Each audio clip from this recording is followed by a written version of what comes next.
mundur timbang loro ati tak wong kono wis lali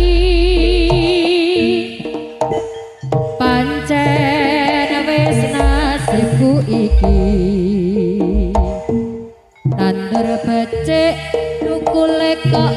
dilarani trimo ngalah aku wis ra betah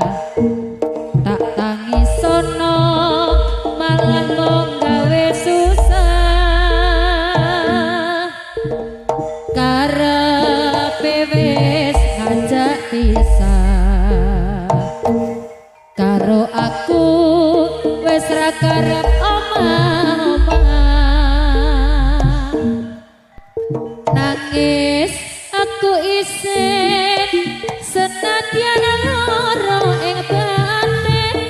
aku lilo bisa kanthi lahir batin tresno sing rambuya saiki wis dadi garing aku lilo bisa kanthi lahir batin aku lilo bisa kanthi lahir batin